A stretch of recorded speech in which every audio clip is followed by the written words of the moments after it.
welcome to another video. So in one of my last videos, I was going through this like whole stack of books that I'm currently reading and didn't really make a dent in there. And honestly, recently I've been reading a lot of terrible books, so I don't know, we're doing something else this time. Just like a small update on the like currently reads list, I did decide to DNF A Court of Mist and Fury. I spent like 6 months on this and I only made it like 60% of the way through, and I'm just not really interested in picking it back up. Like every time I go to read it again, it kind of feels like a chore. I'm just not enjoying it, so I'm just gonna DNF it. Anyways, for this video, we're gonna do something fun, something fresh, new, different, something I've done before, honestly, and that is to read one of my wrapped mystery books. About a year ago, I took all of the books from my bookshelf that I had not read yet, and I wrapped them up and I put genres of what they were on the spines and used that as a way to read more of my physical books instead of just staring at them. For the most part, it's worked. In that time, I would say I've read 7 of those books. I'm not actually sure if that's good or not. Anyways, we're gonna read another one. This one I wrote YA romance thriller. I don't know what that means. I don't know what book this is because it was like a year ago and I don't remember, but let's find out. Yes. Oh, I'm so happy. This is The Inheritance Games by Jennifer Lynn Barnes. I've been wanting to read this for so long. I got it and like immediately wrapped it and tried to like mix it in with all of my other books so that I knew it was in there and I could just like read a bunch of these books and hopefully get to this one.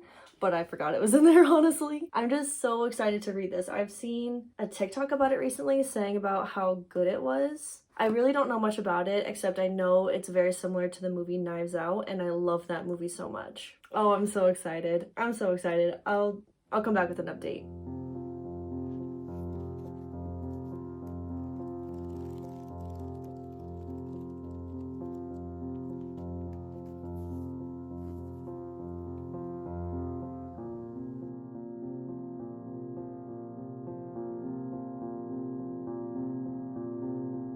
Jameson Winchester Hawthorne, and Alexander Blackwood Hawthorne. I leave everything, Zara muttered bitterly. Mr. Ortega spoke over her.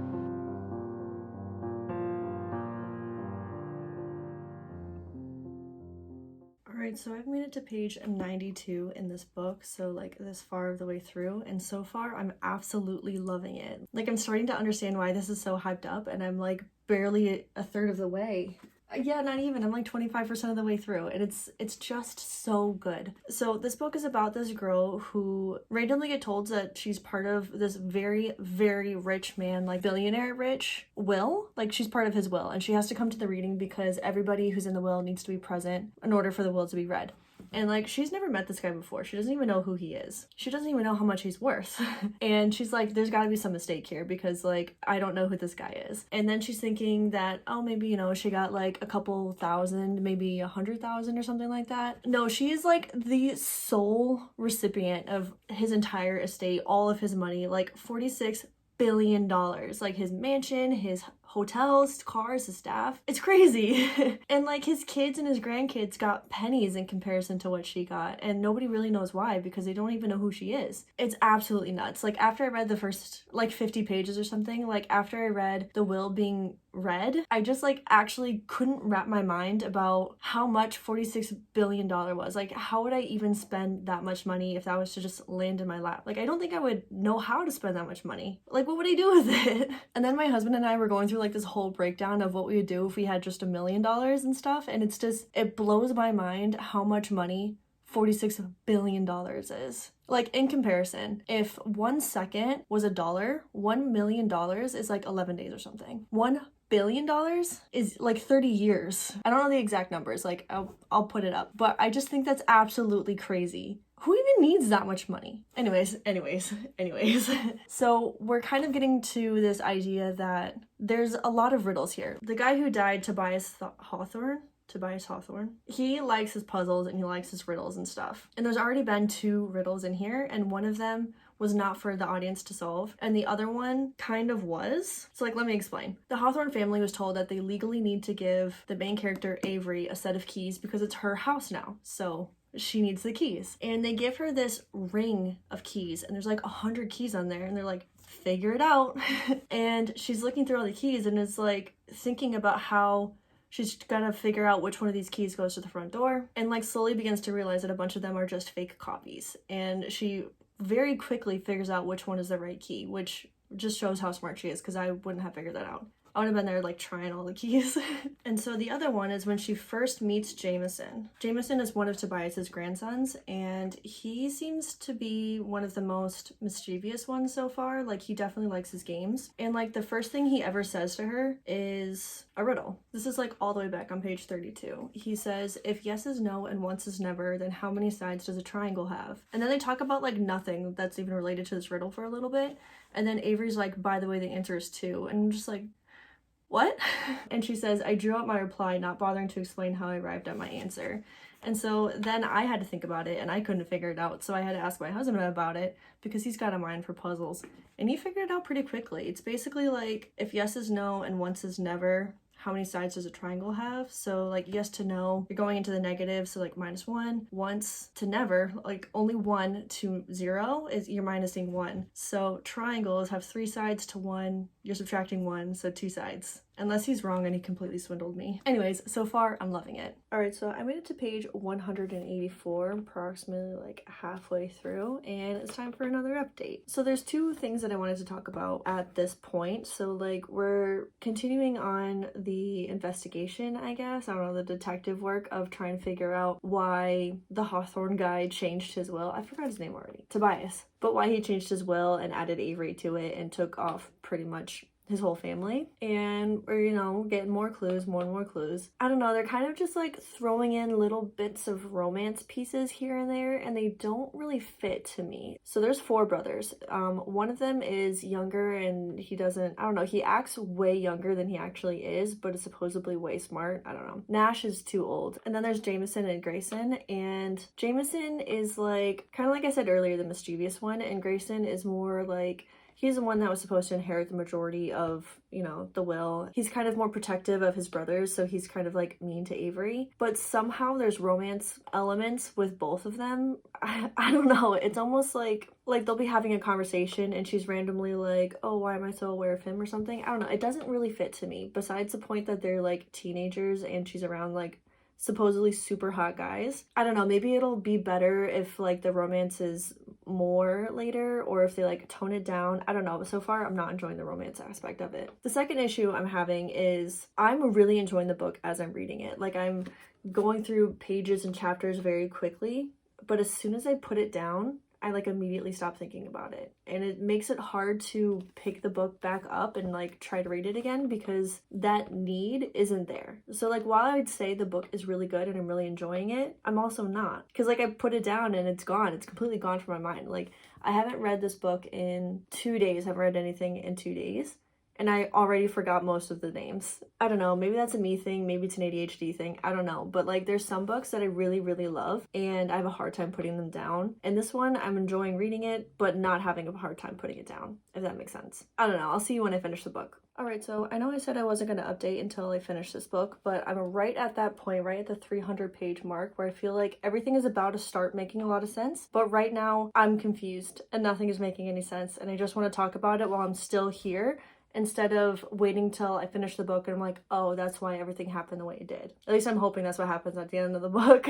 So right now I'm still at that point where I'm not totally loving it, except when I'm reading it, and even then it's like not quite there. Like, I'm enjoying it, but it's like, it could be like, it's so close to being really good, but it's not there for me. So these are the reasons why I'm just having these issues. So the will sends them on this like wild goose chase where there's like hints all over the compound. I don't really know what it's called, like the area that has all of the Hawthorne land and buildings and stuff. And it's like really cool. And there's like all these hints, and they have to try to find the things. Sorry if you can hear chittering. My cat is yelling at all the birds outside because they're trespassing. Anyways, so the hints are happening, and I want that to be the main storyline, but it's just not. Like, there's all this like other nonsense that's happening at the same time that seems to be equally, if not more important than finding out the mysteries of the will and why Avery is in the will. Like, the whole romance aspect and the whole Emily storyline.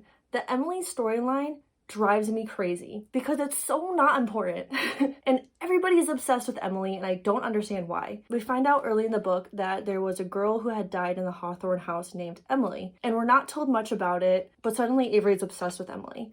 And I kind of get it. Like, she's living in this house and there was a girl around her age that died there. Of course she'd be concerned, especially when she's surrounded by these people who have all these motivations for wanting her gone. But the obsession just seems to increase. So we find out later that Emily was kind of doing like a Catherine situation from Vampire Diaries where she's dating both brothers because she doesn't want to choose or whatever nonsense. Now this like weird romance that she had with both Jameson and Grayson is like almost tainted with her weird competition with Emily, even though she doesn't even say it's competition and she doesn't act like it is because she's like, I don't know, there's just like a weird obsession with her and I don't understand where this is coming from. And like every time it's brought up, it's because Avery brings it up, and not in a sense of like, what happened to her? Why is this a mystery? Like, what happened to Emily? It's more of like a, oh, did you bring Emily driving? Like, bro, she's gone.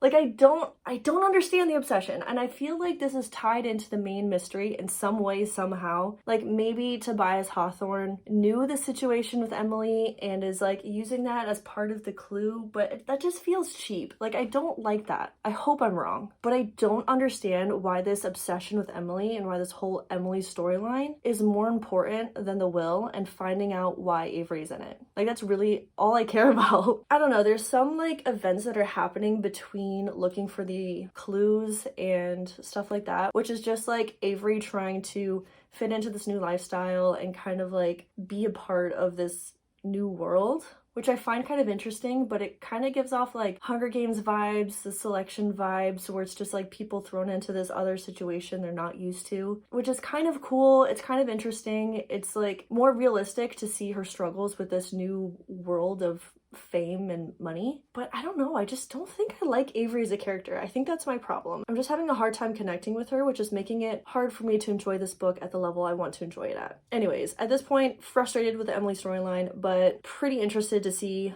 what happens at the end. And I know there's 2 other books in the series, and if they don't solve the mystery by the end of this book, I'm gonna be very upset.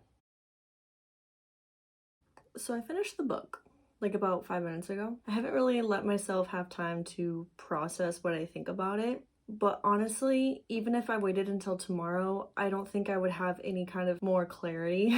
I think I would still be just as confused as I am now. I think I'm going to give it 4 stars. Definitely not 5, because there were times when I wanted to put the book down and not read it for a long time. Not that I wanted to DNF it, but I didn't really want to read it either. So I understand Emily's role now. I don't like it, but I understand it. I'm not gonna explain why I didn't like it because I don't want to give any spoilers, but I just, if you read it and you heard all of my complaints about Emily so far, I feel like you'd understand why I didn't like it. And I feel like they also kind of explained why Avery was the benefactor and stuff, but not really. Like, they gave you some crumbs to it, and they give you kind of like a twist at the end, and then there's another twist after that that's kind of like you have to read the second book to fully understand the second twist. And I'm sorry this is so vague, it's just like I don't want to give any spoilers for that. I don't know, like, I really enjoyed the puzzle aspect of it, but the romance part I still didn't like. Like, I didn't like it throughout the entire book, and I don't think it ever got better. I don't know, because I also really liked the book, but I also didn't like the book, and I'm just stuck at this standstill. Like, I don't want to give it a 3 because I enjoyed it more than a 3, but I also feel like a 4 is too high, but I can't give it anything lower than that. Also, at this point, I don't know how motivated I am to read the second book, because the way that the mystery is drawn out is not something that I appreciate. Like, I like suspense books, but this didn't feel like it was building suspense. Like, it felt like every time suspense got built a little bit, they kind of switched up the story and told you about something else that I didn't really care about. Maybe if I enjoyed every single aspect of this book, like I liked the romance, I liked the Emily storyline, maybe I would have felt a lot more at the big reveal and the second reveal, but that's just not my experience. I don't know, the more I think about it, the more I think I have to drop it to like a 3.5, but like 3.75? I don't know, I never do like 3/4 ratings, but like I really don't know where I am with this. I feel like 3.75 fits this book the best. I don't know, that's all my thoughts. That's all I got. I don't know. If you've read this book, tell me about it. Tell me if I just didn't get it, and there was I don't know, something that I just wasn't understanding. Like, help me out, man. Anyways, that's gonna be it for today's video. Thank you so much for watching, and I will see you next time. Bye.